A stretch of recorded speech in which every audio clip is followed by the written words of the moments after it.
చైతన్య ప్రసారం. నమస్కారం, మన ధర్మం కార్యక్రమానికి స్వాగతం. ఇవాటి మన ధర్మం కార్యక్రమంలో మన ధర్మ సందేహాలను నివృత్తి చేసేందుకు మనతో పాటు ఉన్నారు ప్రముఖ ఆధ్యాత్మికవేత్త బ్రహ్మశ్రీ గడ్డమనుగు రామకృష్ణమూర్తి గారు. గురుగారు నమస్కారం. శ్రీమాత్రే నమః. గురుగారు, ఆలయాలు క్షేత్రాలలో మొక్కుబడులుగా తలనీలాన్ని సమర్పిస్తారు భక్తులు. ఇలా తలనీలాలు సమర్పించడంలో ఆంతర్యం ఏంటో తెలియజేస్తారా? మనం పూర్వజన్మలో చేసుకున్న పాపాలే, అప్పుడు అనుభవించిన క్లేశాలే ఈ జన్మలో కేశాలై నీకు అలంకారంగా మిగులుతాయి. ఈ అలంకారం నీకు అహంకారాన్ని కలుగజేస్తుంది. అందుకే అమ్మవారిని ప్రార్థించిన, అయ్యవారిని ప్రార్థించిన ఆ కేశాలను తుమ్మెదల గుంపుతో వర్ణిస్తారు. హంతారం మదనస్య నందయసిరైరంగైరనంగోజ్వలైః యైర్భృంగావళి నీలకుంతల భరైః అంటారు ఆదిశంకరులు మంత్రమాతృక వర్ణమాల స్తోత్రంలో. అమ్మవారి కేశాలన్నీ నల్లని భ్రమరముల గుంపులాగా కనపడుతూ ఉన్నాయి. ఎందుకని కేశాలను అలా పోలుస్తారు అంటే, భ్రమరాన్ని షట్పది అంటారు. 6 పాదాలతో ఉంటుంది. ఏమిటి ఆ 6 అంటే, శ్రోత్రం చక్షుస్పర్శనం చ రసనం ఘ్రాణమేవచ అధిష్టాయమనిశ్చాయం విషయానుపసేవతి. 5 జ్ఞానేంద్రియాలు, మనస్సు, ఈ కలిపితే 6. ఈ భృంగము అలంకారాన్ని అహంకారంగా భావించి అనేకమైన విషయ సుఖాలను ఆఘ్రాణిస్తూ జీవిత పరమార్థాన్ని మరిచిపోతూ ఉంటాం. అందుకే భగవంతుడి దగ్గరికి వెళ్ళినప్పుడు స్వామి, ఏ కేశాలైతే నా క్లేశాలకు కారణమో, నా కష్టాలకు మూలమో, దాన్ని నీకు సమర్పిస్తున్నానయ్యా. ఇక్కడి నుంచైనా నాలో ఉన్న అహంకారాన్ని అంతరింపజేసి అద్భుతమైన శ్రేయో పథాన్ని నాకు చూపించు అన్న ఆలోచనతో మనం కేశ ఖండనకు సంసిద్ధమవుతాం. తల నీలాలను భగవంతుడికి అర్పిస్తాం. ఈ విషయాన్ని మనం గమనించగలిగితే, కేశములు తీసిన మరుక్షణం ఏదో ఒక ఆచ్ఛాదనను తల మీద ఏర్పాటు చేసుకోవాలన్న ఆలోచనకు స్వస్తి పలుకుతాం. ప్రతినిత్యము జ్ఞాపకం చేసుకుంటూ జీవితాన్ని సంస్కరించుకోవాలన్న ఆలోచనతో ఇంత ఉత్కృష్టమైన కర్మకు నడుం బిగించిన నీవు దాన్ని మరిచిపోవాలి అన్న భావనతో, నలుగురికి ఆ స్ఫురణ కలగాలన్నటువంటి ఆలోచనతో ఏదో ఒక సాధనాన్ని నీ నెత్తి మీద ఉంచుకుంటే అది పూర్తి ఫలితాన్ని ఇవ్వం. స్త్రీలు కూడా వేణీదానం అని ప్రయాగలో చేస్తారు. కాశీ పిండం వేణీదానం. ఇలా వారు కూడా వేణీదానం ద్వారా తమ యొక్క ఆలోచనకు పదును పెడుతూ తమ జీవితాన్ని సంస్కరించుకునే ప్రయత్నం చేస్తారు. అందుకే తలనీలాలను సమర్పించటం అన్నది మన అహంకారాన్ని వదులుకొని అలంకారాలకు స్వస్తి పలుకుతూ అంతా నిండి నివిడీకృతమై ఉన్న ఆ పరమాత్మ చైతన్యాన్ని నాలో ఉద్దీపన చేసుకునే కార్యక్రమానికి నేను శ్రీకారం చుడుతూ ఉన్నాను అన్న స్ఫురణకు మూలం. దాన్ని తెలుసుకుంటూ అహంకారాన్ని తెంచుకుంటూ ఆనందానికి సోపానాలు నిర్మించుకునే ప్రయత్నం చేయాలి. గురువుగారు, గీతలలో అనుగీత యొక్క ప్రత్యేకత ఏమిటి? అనుగీతకి భగవద్గీతకి ఏమైనా సంబంధం ఉందా? భారతంలో ప్రధానంగా 3 గీతల గురించి చెప్తూ ఉంటారు. అరణ్య పర్వంలో పింగళుడనే పండితుడికి వ్యాధుడు అంటే ఒక బోయవాడు అద్భుతమైన తత్వాన్ని వివరిస్తాడు 9 అధ్యాయాల్లో. దాన్ని వ్యాధగీత అంటారు. అనంతరం భీష్మ పర్వంలో ఏవముక్తార్జున సంఖ్యే రథోపస్థ ఉపావిశత్ విశుద్ర శశరం చాపం శోక సంవిఘ్న మానస. ధనుర్బాణాలను రథం దగ్గర పడేసి ఏడుస్తూ నేను యుద్ధం చెయ్యను అంటూ అస్త్ర సన్యాసం చేసిన అర్జునుడికి 18 అధ్యాయాల భగవద్గీతను కృష్ణుడు బోధించాడు. ఆ తర్వాత అర్జునుడే మళ్ళీ అశ్వమేధ పర్వంలో, కృష్ణ కురుక్షేత్రంలో నాకు 18 అధ్యాయాల భగవద్గీతను చెప్పావు, అది చాలా అద్భుతంగా ఉంది, కానీ కాలక్రమంలో ఆ విషయాలను నేను కొంత మరచిపోయినటువంటి ఆలోచన కలుగుతోంది, కనుక నాకు మరొక్కసారి భగవద్గీత జ్ఞానాన్ని వివరిస్తావా అంటూ ప్రశ్నిస్తే, ఆ సందర్భంలో నీ దైన్యాన్ని చూచి నేను భగవద్గీతను నీకు చెప్పగలిగాను. అదే స్మృతి ఇప్పుడు నాకు కలగటం కష్టం. నువ్వు అడిగావు కనుక నీకు అనుగీతను చెబుతాను అంటూ 36 అధ్యాయాల గీతా శాస్త్రాన్ని అర్జునుడికి కృష్ణుడు వివరిస్తాడు. ఇలా అనుగీత, భగవద్గీత, వ్యాధగీత, ఈ 3 మనకు భారతంలో కనపడతాయి. అద్భుతమైనటువంటి జీవిత సత్యాలను, జీవితంలో మనం ఆచరించాల్సిన విధి విధానాలను, తద్వారా సంస్కరించుకోవాల్సిన మన ఆలోచన పద్ధతులను భారతంలో ఆవిష్కరించడం జరిగింది. గురుగారు, భాగవతాన్ని సాక్షాత్తు శ్రీరామచంద్రుడే రచించాడని పోతన్న తెలియజేశారు. ఇలా అనటంలో ఆంతర్యం ఏంటో చెప్తారా? పలికెడిది భాగవతమట, పలికించడు వాడు రామభద్రుండట, నీ పలికిన భవహరమగునట, పలికెద వేరుండుగాథ పలుకగనేలా అని భాగవతంలో సాక్షాత్తు పోతనామాచ్యుడే తెలియజేసిన సత్యం.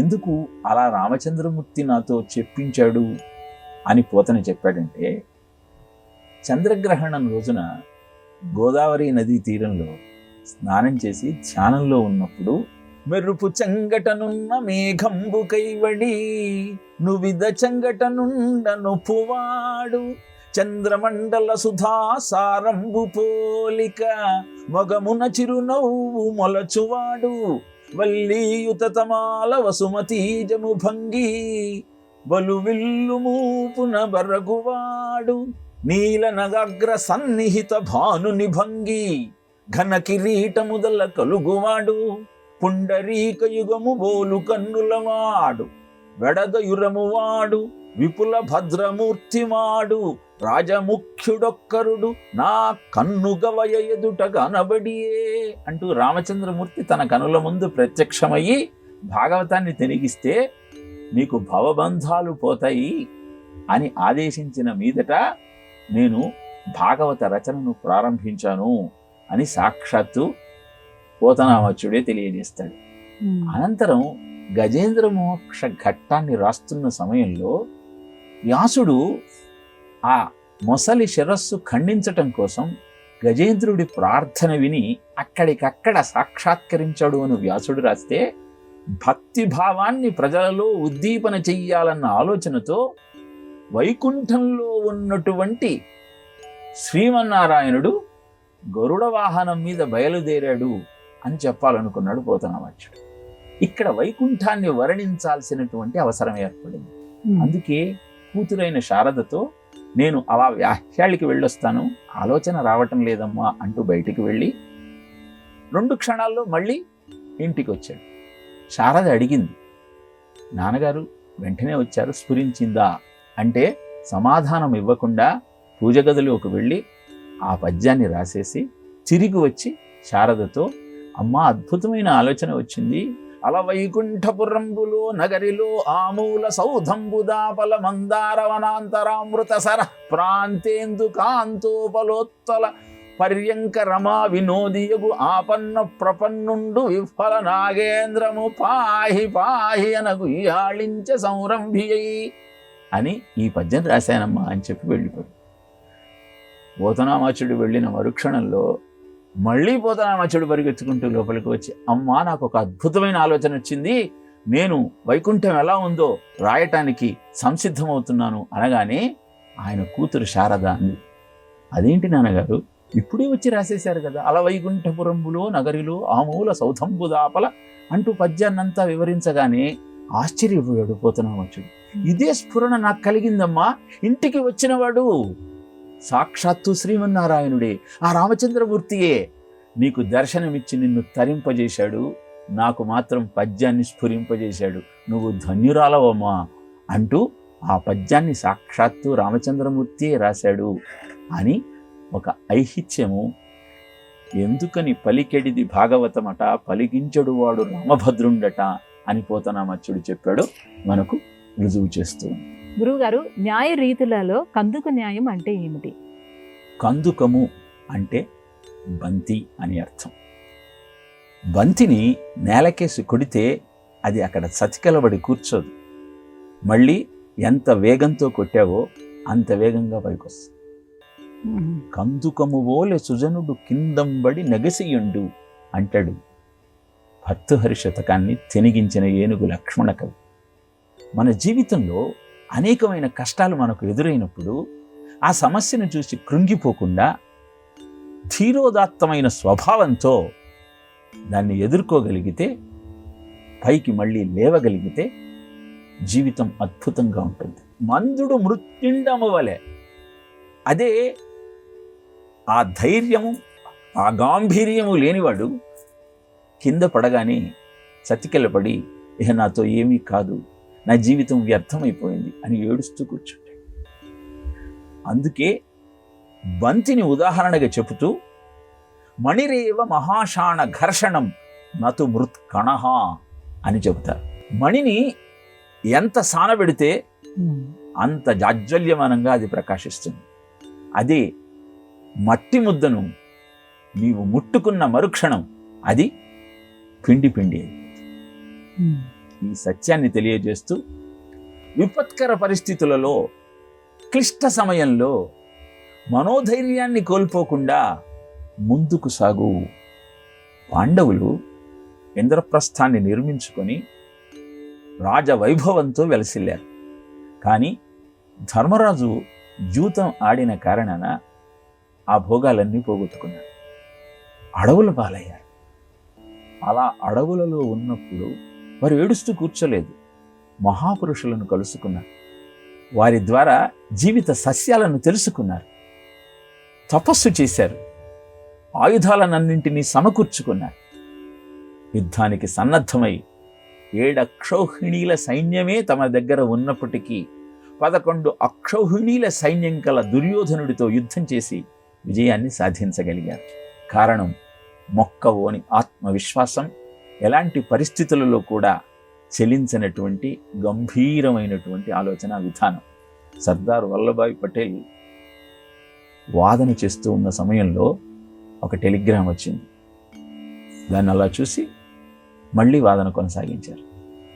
వాదన అంతా అయిపోయి వెళ్ళిన తరువాత మిత్రుడు అడిగాడు, ఏదో టెలిగ్రామ్ వచ్చినట్టుంది కదా అంటే సమాధానం ఇచ్చారు సర్దార్ వల్లభాయ్ పటేల్, నా భార్య మరణించింది అని నాకు టెలిగ్రామ్ వచ్చింది. అలాంటి స్థితిలో కూడా తన ధర్మాన్ని విస్మరించకుండా ముందుకు సాగాడు. కనుకనే భారతదేశ స్వాతంత్ర సముపార్జనలో, ముఖ్యంగా తెలంగాణ రాష్ట్రం నైజాం నవాబు కోరల నుంచి విడివడి స్వాతంత్ర్యాన్ని పొందటంలో ప్రధాన భూమికను పోషించగలిగాడు. ఇదే కందుక న్యాయం మనకు తెలియజేసే అద్భుతమైన జీవిత సత్యం. గురువుగారు, భగవత్ స్వరూపానికి ప్రత్యేక లక్షణాలు కలిగి ఉంటాయా? ఎటువంటి లక్షణాలు ఉంటాయి? భగవాన్ అన్న శబ్దానికి దివ్యత్వాన్ని దర్శింపచేయగలిగినవాడు అని అర్థం. కావ్యకంఠ గణపతి ముని రమణ మహర్షి ఆశ్రమానికి వచ్చినప్పుడు అద్భుతమైన రమణుల యొక్క దివ్యత్వాన్ని గమనించి భగవాన్ రమణుడు అంటూ సంబోధించారు. మరి భగవంతుడికి ఉండాల్సినటువంటి 6 లక్షణాలు ఏమిటి అంటే, ఐశ్వర్యం శంకరాదీశ్వర వినిమయనం విశ్వతేజోహరణం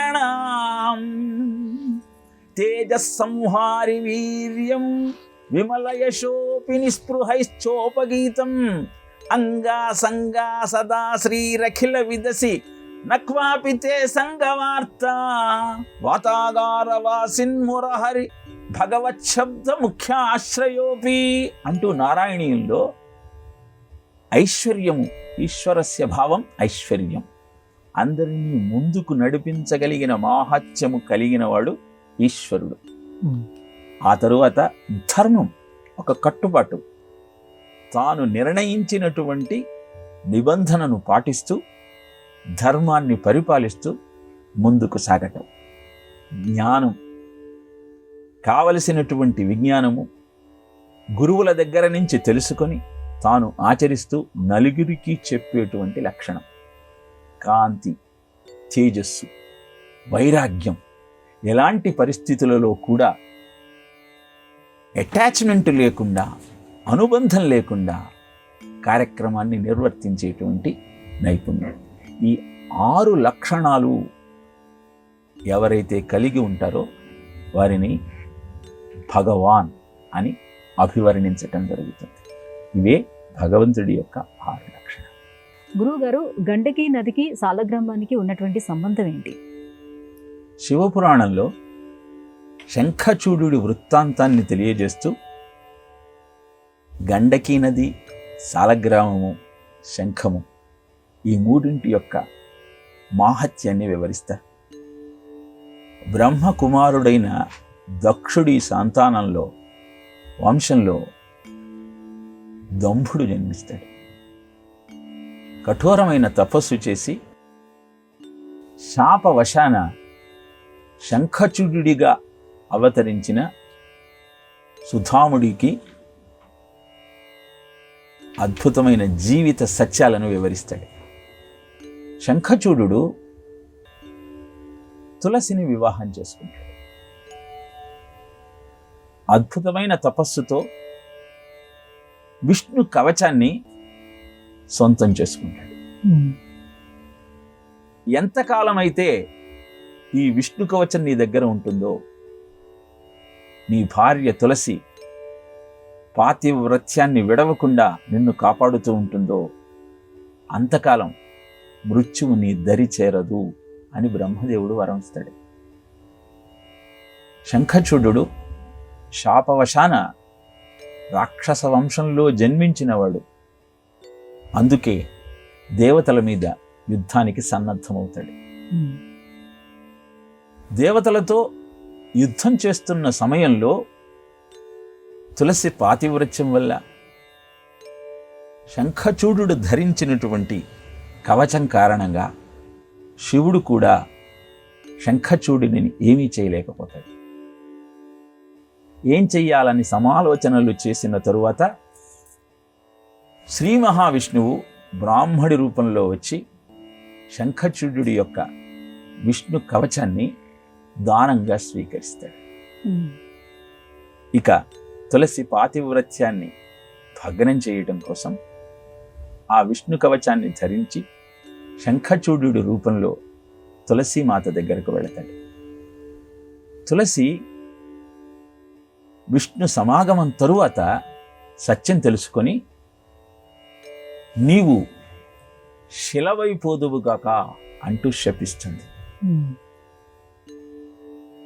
శంఖచూడు శివుడు ప్రయోగించిన త్రిశూలానికి తన ప్రాణాలను అర్పించి శంఖమై శివలోకం చేరుకుంటాడు.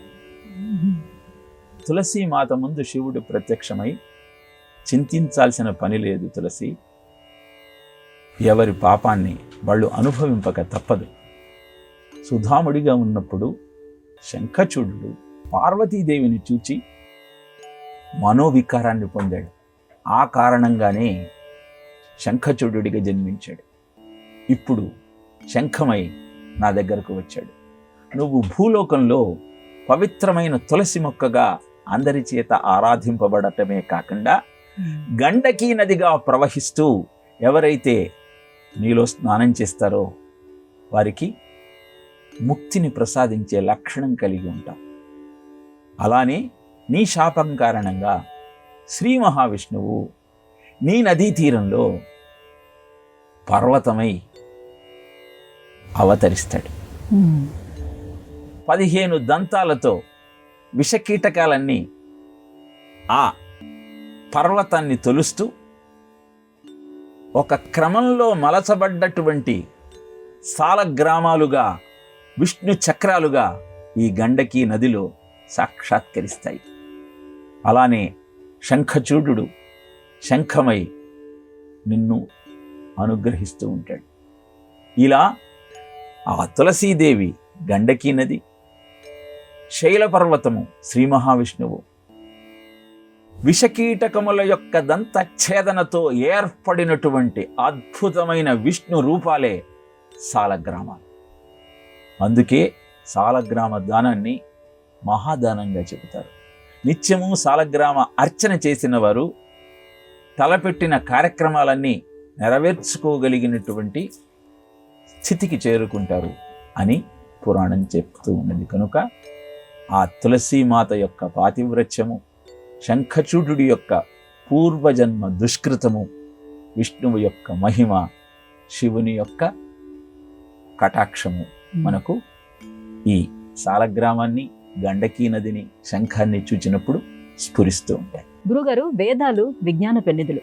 అయితే ఆధునిక సాంకేతిక విజ్ఞానానికి ఈ వేదాలే ఆధారం అని చెప్పటానికి ఏమైనా ఆధారాలు ఉన్నాయా? మన దురదృష్టం ఏమిటి అంటే, ఎన్నో వేల ఏండ్ల కింద వేద విజ్ఞానం భారతావనిలో ఆవిష్కరింపబడితే అనంతర కాలంలో ఆ వేదాలను పరిశోధించి సత్యాన్ని తెలుసుకొని ఇవి తమ ఆవిష్కరణలు అని చెప్పేటువంటి ఆధునిక విజ్ఞానం నేడు మన కనుల ముందు కనపడుతూ ఉంది.